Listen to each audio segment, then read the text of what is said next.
آج ہم آپ کے سامنے پیش ہوئے ہیں ایک خاص تناظر میں، ایک خاص پس منظر میں۔ آپ جانتے ہیں صوبہ خیبر پختونخوا میں ایک ہمارے پارٹی کے فیصلے کے مطابق سیاسی تبدیلی آیا چاہتی ہے۔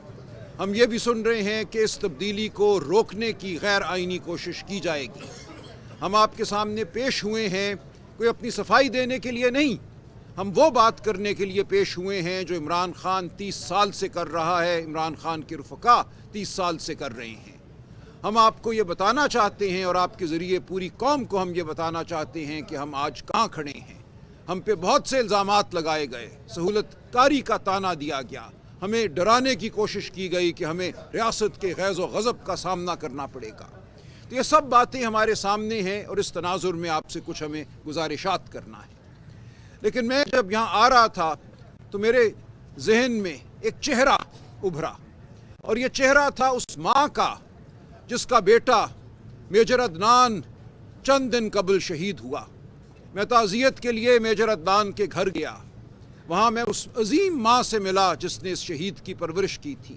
اس ماں کے چہرے پر جو نور تھا وہ دیکھ کر میں کہے بغیر نہیں رہ سکا کہ ماں تیرے چہرے پر وہ نور ہے جو ایک اس ماں کا نور ہے جس نے شہید کی پرورش کی ہے۔ اس دن مجھے احساس ہوا، اور ہمیشہ سے یہ احساس تھا، وہ ابھر کر سامنے آیا کہ یہ ملک اپنے شہیدوں کا کتنا محتاج ہے۔ تو ہم اپنے شہداء کے ساتھ کھڑے ہیں، وہ میجر عدنان ہو یا وہ شہداء ہوں جن کی شہادت کل ہوئی ہے ترا میں یا ڈی آئی خان میں۔ ہم ہر جگہ کھڑے ہیں، اور اورکزئی کے شہداء کے ساتھ کھڑے ہیں۔ ملک کے ہر خطے میں اپنی جانوں کا نذرانہ دینے والے ہمارے سپاہی، ہمارے افسر، ہمارے پولیس کے اہلکار، ہم سب کے ساتھ کھڑے ہیں۔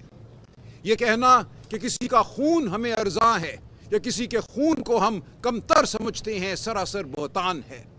ہم پاکستانی قوم کی آواز ہیں، پاکستانی قوم کے خون کا ہر قطرہ ہمارے لیے مقدس ہے۔